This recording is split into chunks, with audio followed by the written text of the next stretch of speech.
Shutdown, causes et conséquences, décryptage avec vous, Florent Krebsek. Bonsoir. Bonsoir Estelle. Alors comment en est-on arrivé là? Eh bien d'abord, il faut dire que le vote d'un budget aux États-Unis, c'est tous les ans un casse-tête pour le locataire de la Maison-Blanche. Pour faire adopter un budget pour l'année à venir, il faut non seulement que ce budget obtienne la majorité à la Chambre des représentants, mais aussi qu'il obtienne 60 voix sur 100 à la Chambre haute. Donc une fois qu'ils ont tous voté oui au budget, eh bien il manque 7 voix aux Républicains pour que ce budget 2026 soit adopté. Donc il faut au moins 7 voix côté démocrate. Et pour ces démocrates, cette année, c'est hors de question. Alors qu'est-ce qui bloque, Florent?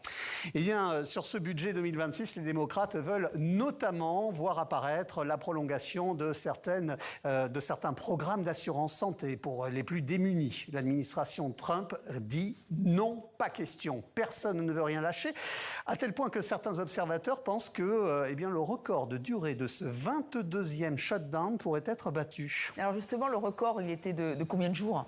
Il était de 35 jours. Nous étions en 2019. C'était déjà sous Donald Trump. À l'époque, il voulait dans le budget incorporer près de 6 milliards de dollars pour terminer la construction de son fameux mur à la frontière mexicaine. 10 sénateurs démocrates avaient voté à l'époque à contre-cœur pour ce budget afin d'éviter la paralysie fédérale. Le oui de ces 10 sénateurs avait provoqué la colère à l'époque de nombreux militants de gauche qui les avaient accusés d'avoir plié face à la Maison-Blanche. Donc là, aujourd'hui, en 2026, et surtout si ces manifestations anti-Trump recueillent beaucoup de monde, attirent beaucoup de monde, les démocrates se disent que le bras de fer mérite d'être tenté et maintenu. Ils se disent, après tout, on en est à notre 22e shutdown. Les Américains sont habitués, malgré les conséquences. Alors justement, quelles sont les conséquences là, à l'instant T? Ah là, elles sont en train de devenir énormes, les conséquences. Elles commencent à être lourdes. Selon le Trésor américain, le blocage coûte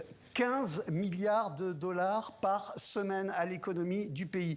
Les conséquences sont lourdes pour les entreprises privées, par exemple, qui dépendent des contrats fédéraux. Lourdes aussi pour les employés de l'État. On vient d'apprendre, Estelle, que 80% des employés gérant les stocks d'armes nucléaires américaines risquent d'être mis au chômage technique dans les heures à venir. Mais attention, ce qui se passe aux États-Unis, est-ce que ça peut arriver en France, vu que là aussi on est dans une crise politique et budgétaire? Peu de chance pour que ça arrive en France, pour qu'un tel blocage arrive en France, et même en Belgique d'ailleurs, puisqu'il se passe à peu près la même chose en Belgique en ce moment. Si le budget n'est pas voté, il existe des garde-fous législatifs, comme par exemple un projet de loi spéciale qui permettrait de reconduire tel quel le budget de 2025, ce qui permettrait de continuer à percevoir les impôts, financer les services publics, la sécurité sociale. Mais cette reconduction, elle a un prix, elle aussi, elle coûterait 11 milliards d'euros pour 2026 à l'économie française. Oui, et ce qui serait fort dommageable vu que la France cherche à faire des économies. Merci Florent pour ce décryptage.